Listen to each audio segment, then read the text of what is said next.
Sometimes at home, when you're having a family discussion and everybody's trying to contribute to the plan of what they want to do over spring break, or there's an argument or some kind of disagreement at dinner time, your child with DLD might give up communicating because it's less frustrating to just not share.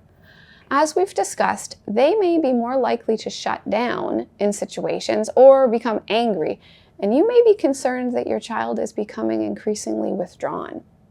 He or she may struggle with word-finding difficulties, meaning that even though they know the word, they just can't think of it quickly enough to use it in a fast-paced discussion.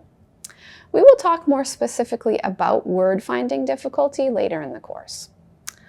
Your child may also struggle with the types of sentence structures that are used, maybe some of the vocabulary words, and even knowing when and how it is appropriate for them to share their thoughts using words without seeming overly rude.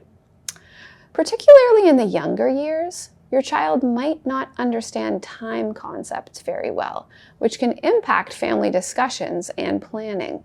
They may exasperate you by repeatedly asking how much time is left, when are they going to grandma's, how much longer will the car ride be, when is the Lego camp going to start, and so on. We do see this with all kids when they're young, but for your child with DLD, it might continue to be really challenging at an older age than you would expect, because understanding the language involved with time concepts can be so confusing. They may struggle to understand words like yesterday, tomorrow, 2 days ago, 3 hours, and so on. So be aware that participating in family discussions can be limited by language deficits related to understanding of time vocabulary.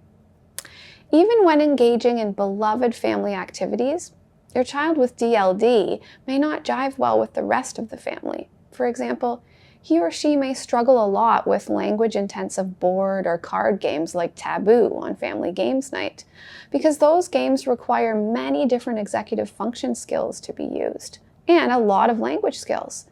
Or your child might not enjoy bedtime stories like their siblings, which can create challenges as the family's winding down in the evening or trying to spend quality time together.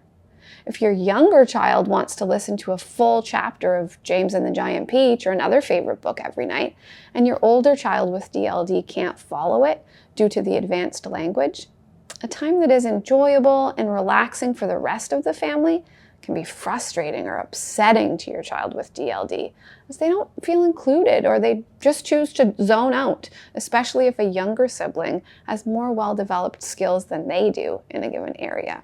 You might find your child resisting play dates or sports commitments because the degree of language intensity at school earlier in the day can be that draining for your child. It may also be harder for your child with DLD to self-regulate than some other kids.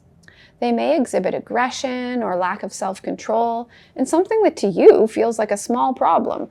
You may feel perplexed when your child seems to be overreacting in a given situation. It's important to consider whether your child has the language ability to communicate and think flexibly in that situation.